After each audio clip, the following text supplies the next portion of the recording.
You've been lied to. Roller coasters cannot do this. This is 31 Days of Horror, where I'll be watching a horror movie every day of October. Today is day 26, and I watched Final Destination 3. I've seen the first two Final Destination movies in previous years of this challenge, and I love them for their campy, over-the-top kills. The premise is always the same and very simple. Someone has a premonition of a freak accident, cheats death, and then death comes back to claim the lives it was denied. They're great, trashy, guilty pleasures, but I've been hesitant for a long time to watch the third one. Just as marine biologists hate Jaws for ruining the shark's reputation, I hate what Final Destination 3 did for roller coasters. Outside of film, my biggest passion is theme parks. I've ridden over 120 roller coasters across 25 parks worldwide, and I'm still alive to tell the tale because roller coasters are incredibly safe. The daily testing, strict regulations, and precise engineering make them thrilling but never dangerous. So it always confuses me when people say they're afraid to ride coasters because of this movie. These films are campy supernatural fantasies. The idea that a Final Destination style accident could happen in real life is absurd. But if I won't watch this movie because I love roller coasters, then I'm no better than the people who won't ride coasters because they watched this. So now that I've seen Final Destination 3,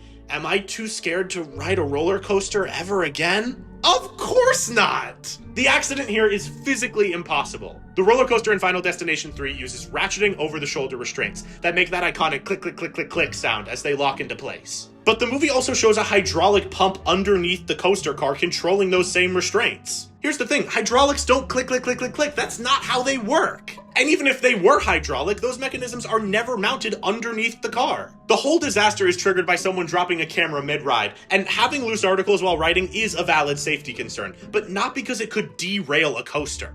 A teensy little plastic camera isn't going to overpower 5,000 pounds of speeding steel. And of course, we get the classic coaster myth that you can somehow get stuck upside down in a loop. That's simply not possible. To put it in perspective, that would be like throwing a ball straight up and having it freeze mid-air at its peak. You can tell the visual effects department struggled with this fact of physics because the animation of it stopping at the top of the loop looks janky and fake. But that's the whole point! These movies are ridiculous, and that's why they're fun. Sorry that this has mainly been a rant about roller coasters, but I think it's important to remember that horror like this is fantasy. If you've been afraid to go on a coaster because of this movie, I assure you, it is okay. This is just fiction. As for the rest of this movie, it's formulaic but consistent, exactly what you'd expect from the franchise. The kills are creative, the tension builds nicely, and it never overstays its welcome. Like 1 and 2, Final Destination 3 is a solid 7 out of 10.